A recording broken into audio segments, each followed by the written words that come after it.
it will be necessary for a proper understanding of the subject that we repeat here in a few words the routine adopted by the exhibitor in disclosing the interior of the box, a routine from which he never deviates in any material particular. In the first place, he opens the door number one. Leaving this open, he goes round to the rear of the box and opens the door precisely at the back of door number one. To this back door, he holds a lighted candle. He then closes the back door, locks it, and coming round to the front, opens the drawer to its full extent. This done, he opens the door number two and number three, the folding doors, and displays the interior of the main compartment. Leaving open the main compartment, the drawer, and the front door of cupboard number one.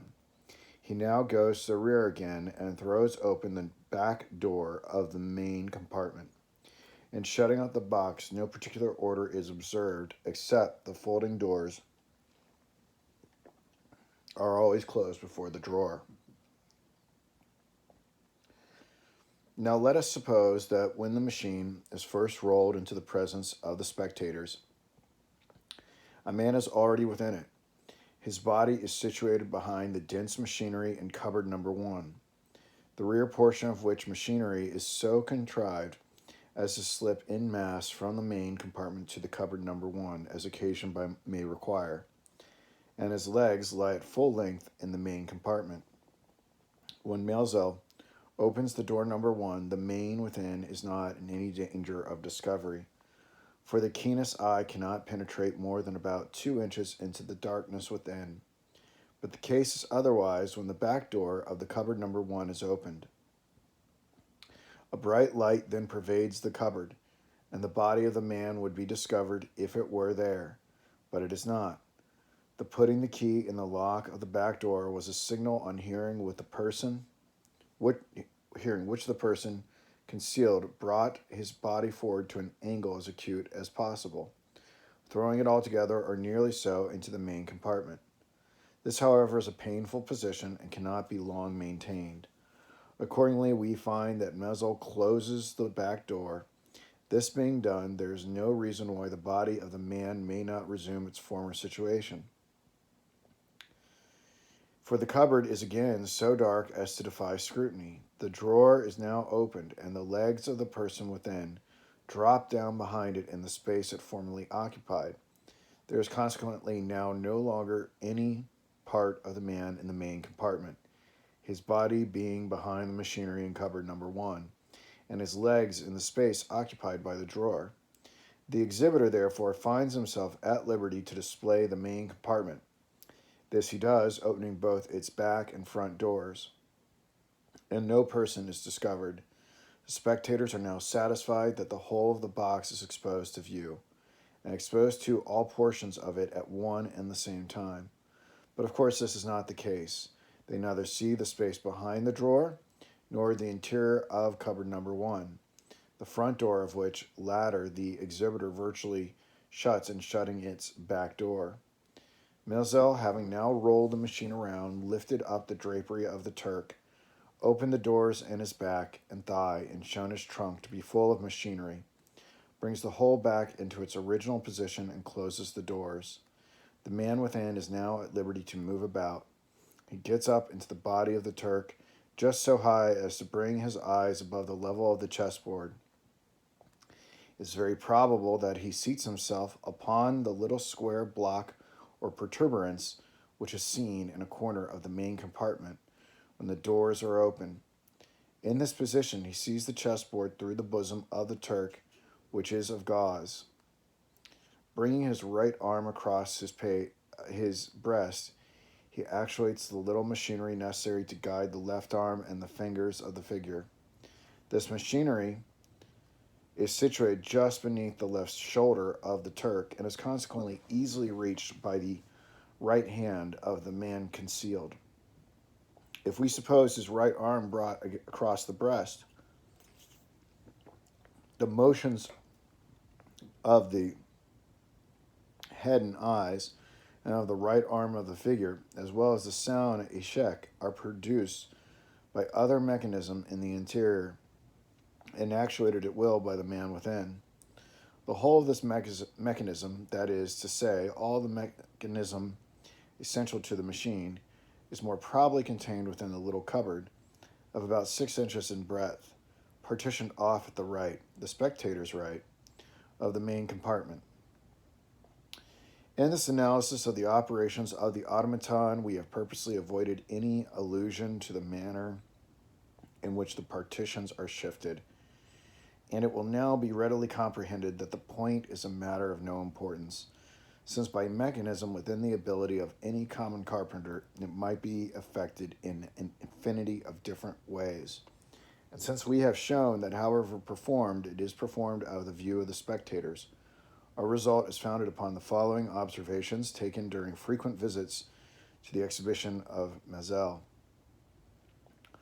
1. The moves of the Turk are not made at regular intervals of time, but accommodate themselves to the moves of the antagonist. Although this point of regularity, so important in all kinds of mechanical contrivance, might have been readily brought about by limiting the time allowed for the moves of the antagonist. For example, if this limit were 3 minutes, the moves of the automaton might be made at any given intervals longer than 3 minutes. The fact then of irregularity, when regularity might have been so easily attained, goes to prove that regularity is unimportant to the action of the automaton. In other words, that the automaton is not a pure machine.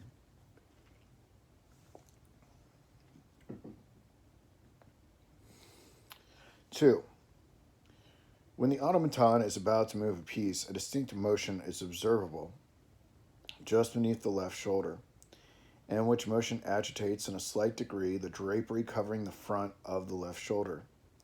This motion invariably precedes by about 2 seconds the movement of the arm itself, and the arm never in any instance moves without this preparatory motion in the shoulder.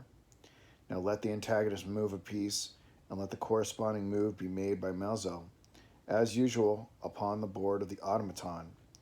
Then let the antagonist narrowly watch the automaton until he detect the preparatory motion in the shoulder immediately upon detecting the motion and before the arm itself begins to move.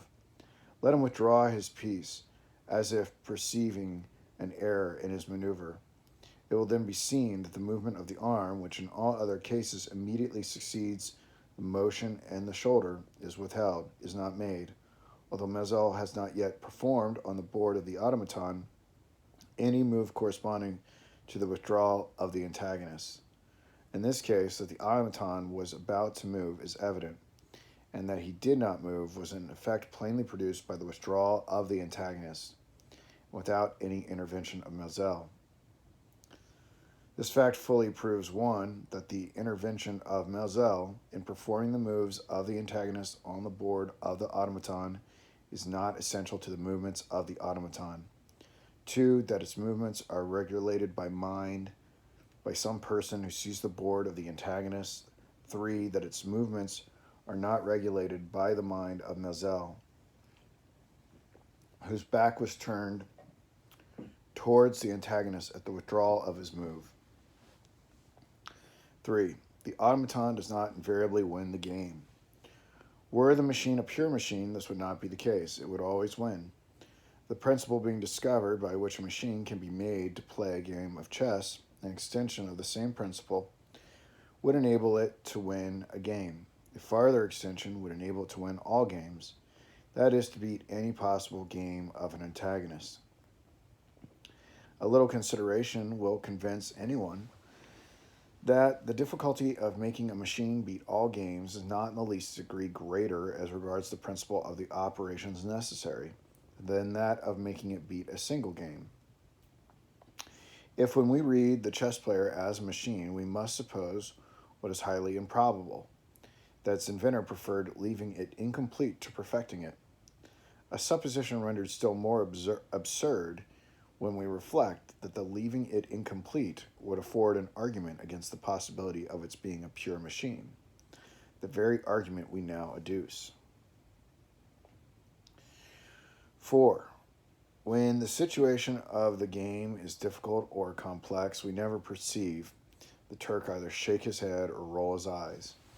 It is only when his next move is obvious or when the game is so circumstanced that to a man in the automaton's place there would be no necessity for reflection. Now, these peculiar movements of the head and eyes are movements customary with persons engaged in meditation, and the ingenious Baron Kempelen would have adapted these movements were the machine a pure machine to occasions proper for their display, that is, to occasions of complexity. But the reverse is seen to be the case, and this reverse applies precisely to our supposition of a man in the interior. When engaged in meditation about the game, he has no time to think of setting in motion the mechanism of the automaton, by which are moved the head and the eyes. When the game, however, is obvious, he has time to look about him, and accordingly we see the head shake and the eyes roll. 5. When the machine is rolled around to allow the spectators an examination of the back of the Turk, and when his drapery is lifted up and the doors in the trunk and thigh thrown open, the interior of the trunk is seen to be crowded with machinery. In scrutinizing this machinery while the automaton was in motion, that is to say, while the whole machine was moving on the casters, it appeared to us that certain portions of the mechanism changed their shape and position in a degree too great to be accounted for by the simple laws of perspective. And subsequent examinations convinced us that these undue alterations were attributable to mirrors in the interior of the trunk. The introduction of mirrors among the machinery could not have been intended to influence in any degree the machinery itself. Their operation, whatever that operation should prove to be, must necessarily have reference to the eye of the spectator. We at once concluded that these mirrors were so placed to multiply to the vision some few pieces of machinery within the trunk so as to give it the appearance of being crowded with the mechanism. Now, the direct inference from this is that the machine is not a pure machine. For if it were, the inventor, so far from wishing its mechanism to appear complex and using deception for the purpose of giving it this appearance, would have been especially desirous of convincing those who witnessed his exhibition of the simplicity of the means by which results so wonderful were brought about. 6. The external appearance, and especially the deportment of the Turk, are when we consider them as imitations of life, but very indifferent imitations. The countenance evinces no ingenuity, and is surpassed in its resemblance to the human face by the very commonest of waxworks. The eyes roll unnaturally in the head without any corresponding motions of the lids or brows. The arm particularly performs its operations in an exceedingly stiff, awkward, jerking, and rectangular manner. Now, all this is the result either of inability in Maelzel to do better or of intentional neglect. Accidental neglect being out of the question when we consider that the whole time of the ingenious proprietor is occupied in the improvement of his machines. Most assuredly, we must not refer the unlifelike appearances to inability, for all the rest of Maelzel's automata are evidence of his full ability to copy the motions and peculiarities of life with the most wonderful exactitude. The rope dancers, for example, are inimitable. When the clown laughs, his lips, his eyes, his eyebrows, and eyelids, indeed all the features of his countenance, are imbued with their appropriate expressions. In both him and his companion, every gesture is so entirely easy and free from the semblance of artificiality that were it not the diminutiveness of their size and the fact of their being passed from one spectator to another previous to their exhibition on the rope, it would be difficult to convince any assemblage of persons that these wooden automata were not living creatures. We cannot, therefore, doubt Mr. Maelzel's ability, and we must necessarily suppose that he intentionally suffered his chess player to remain the same artificial and unnatural figure which Baron Kempelen, no doubt also through design, originally made it. What this design was, it is not difficult to conceive. Were the automata lifelike in its motions? the spectator would be more apt to attribute its operations to their true cause, that is, to human agency within, than he is now when the awkward and rectangular maneuvers convey the idea of pure and unaided mechanism.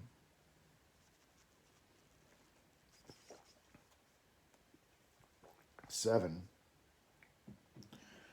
When a short time previous to the commencement of the game, the automaton is wound up by the exhibitor as usual, an ear in any degree accustomed to the sounds produced in winding up a system of machinery will not fail to discover instantaneously that the axis turned by the key in the box of the chess player cannot possibly be connected with either a weight, a spring, or any system of machinery whatever.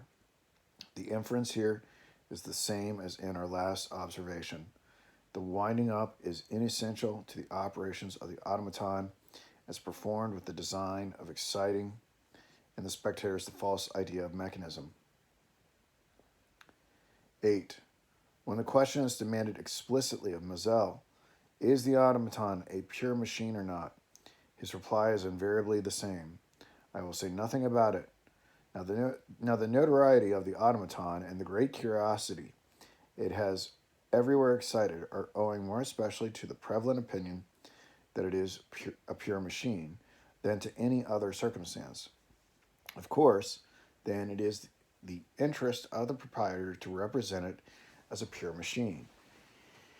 And what more obvious and more effectual method could there be of impressing the spectators with this desired idea than a positive and explicit declaration to that effect?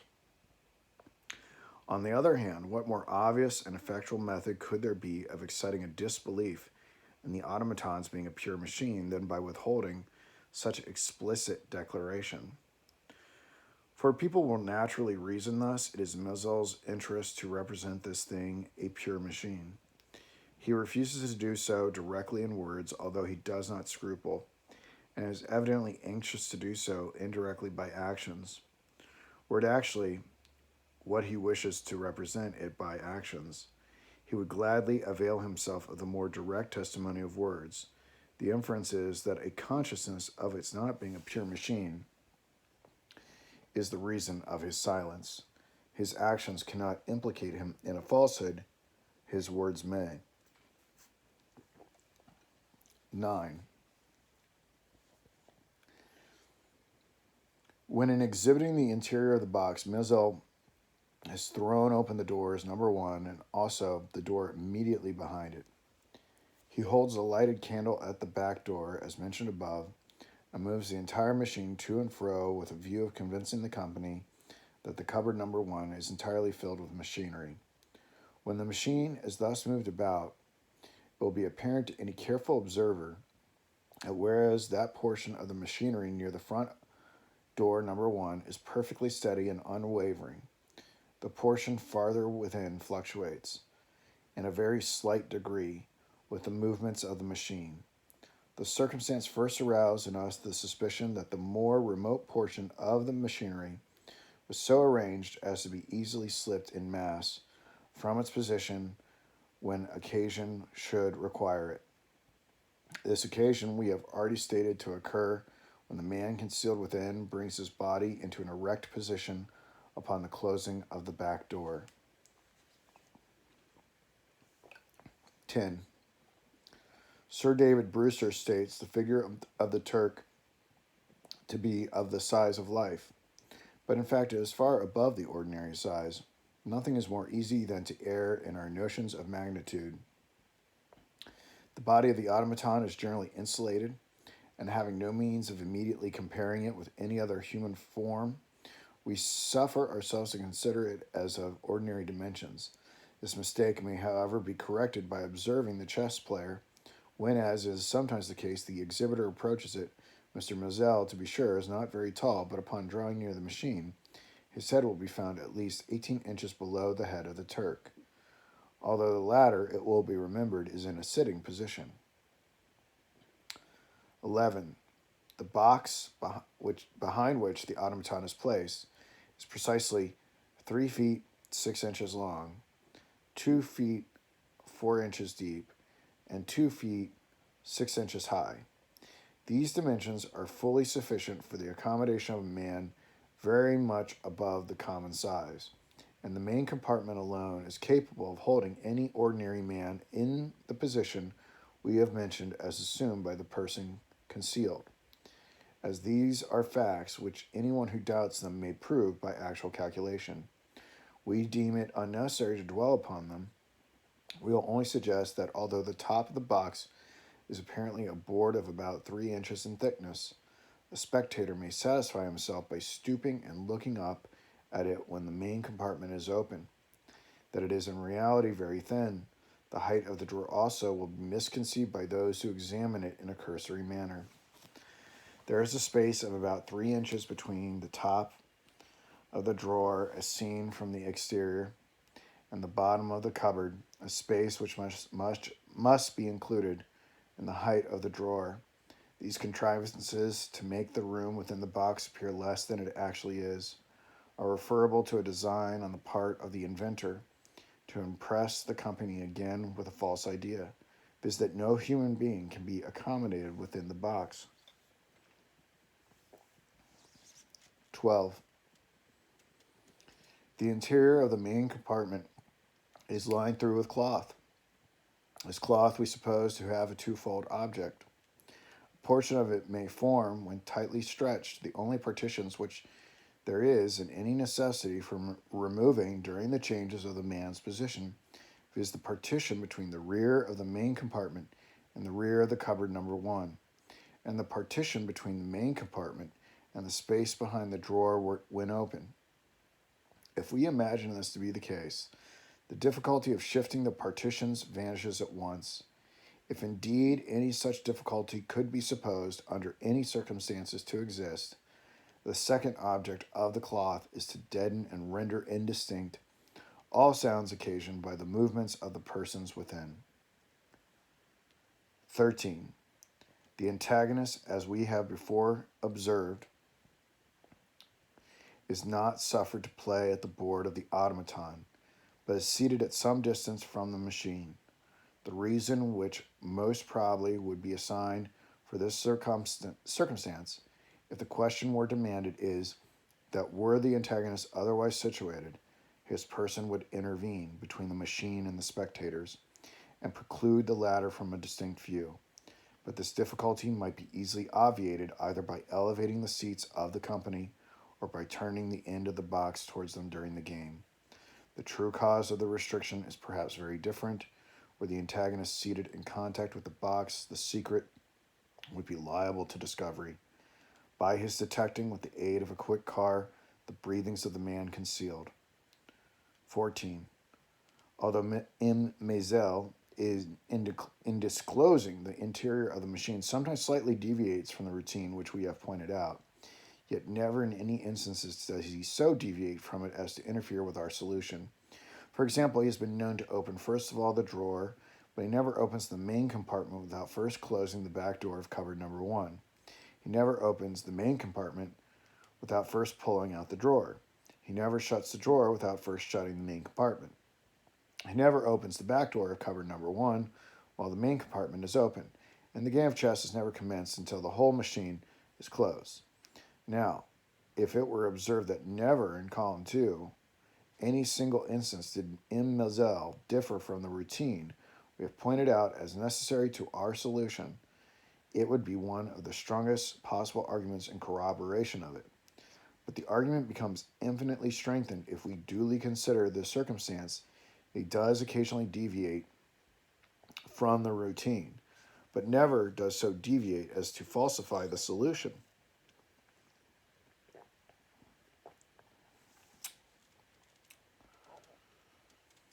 15. There are 6 candles on the board of the automaton during exhibition. The question naturally arises, why are so many employed when a single candle, or at farthest 2, would have been amply sufficient to afford the spectators a clear view of the board, in a room otherwise so well lit up as the exhibition room always is? When, moreover, if we suppose the machine is a pure machine, there can be no necessity for so much light, or indeed any light at all, to enable it to perform its operations, and when especially only a single candle is placed upon the table of the antagonist. The first and most obvious inference is that so strong a light is requisite to enable the man within to see through the transparent material, probably fine gauze, of which the breast of the Turk is composed. But when we consider the arrangement of the candles, another reason immediately presents itself. There are 6 lights, as we have said before, in all. 3 of these on each side of the figure. Those most remote from the spectators are the longest. Those in the middle are about 2 inches shorter, and those nearest the company about 2 inches shorter still. And the candles on one side differ in height from the candles respectively opposite on the other, by a ratio different from 2 inches. That is to say, the longest candle on one side is about 3 inches shorter than the longest candle on the other, and so on. Thus it will be seen that no 2 of the candles are of the same height, and thus also the difficulty of ascertaining the material of the breast of the figure, against which the light is especially directed. It is greatly augmented by the dazzling effect of the complicated crossings of the rays, crossings which are brought about by placing the centers of radiation all upon different levels. 16. While the chess player was in possession of Baron Kempelen, it was more than once observed first that an Italian in the suite of the Baron was never visible during the playing of a game at chess by the Turk, and secondly, that the Italian being taken seriously ill, the exhibition was suspended until his recovery.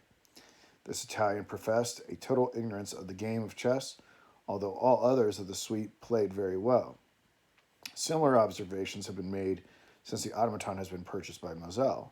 There is a man, Schlumberger, who attends him wherever he goes, but who has no ostensible occupation other than that of assisting in the packing and unpacking of the automata.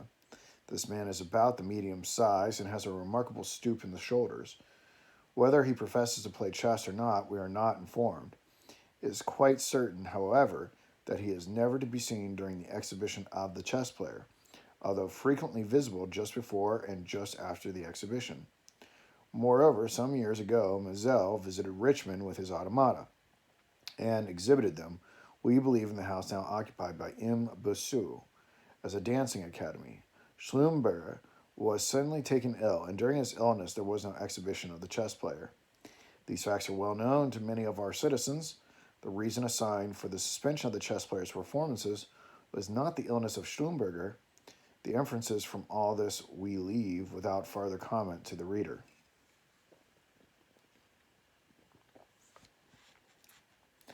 17. The Turk plays with his left arm. A circumstance so remarkable cannot be accidental. Brewster takes notice of it, whether beyond a mere statement we believe that such is the fact. The early writers of treatises on the automaton seem not to have observed the matter at all, and have no reference to it. The author of the pamphlet alluded to by Brewster mentions it, but acknowledges his inability to account for it. It is obviously from such prominent discrepancies or incongruities as this that deductions are to be made, if made at all, which shall lead us to the truth. The circumstances of the automaton's playing with his left hand cannot have connection with the operations of the machine, considered merely as such. Any mechanical arrangements which would cause the figure to move in any given manner, the left arm could, if reversed, cause it to move in the same manner, the right. But these principles cannot be extended to the human organization, wherein there is a marked and radical difference in the construction. And at all events, in the powers of the right and left arms, reflecting upon the latter fact, we naturally refer the incongruity noticeable in the chess player to his peculiarity in the human organization. If so, we must imagine some reversion, for the chess player plays precisely as a man would not. These ideas, once entertained, are sufficient of themselves to suggest the notion of a man in the interior. A few more imperceptible steps lead us finally to the result: the automaton plays with his left arm because under no other circumstances could the man within play with his right. Desideratum, of course, let us, for example, imagine the automaton to play with his right arm, to reach the machinery which moves the arm, and which we have before explained to lie just beneath the shoulder. It would be necessary for the man within either to use his right arm in an exceedingly painful and awkward position, if it's brought up close to his body and tightly compressed between his body and the side of the automaton, or else to use his left arm brought across his breast. In neither case could he act with the requisite ease or precision.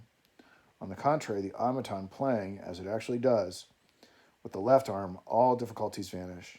The right arm of the man within is brought across the breast, and his right fingers act without any constraint upon the machinery in the shoulder of the figure. We do not believe that any reasonable objections can be urged against this solution of the automaton chess player.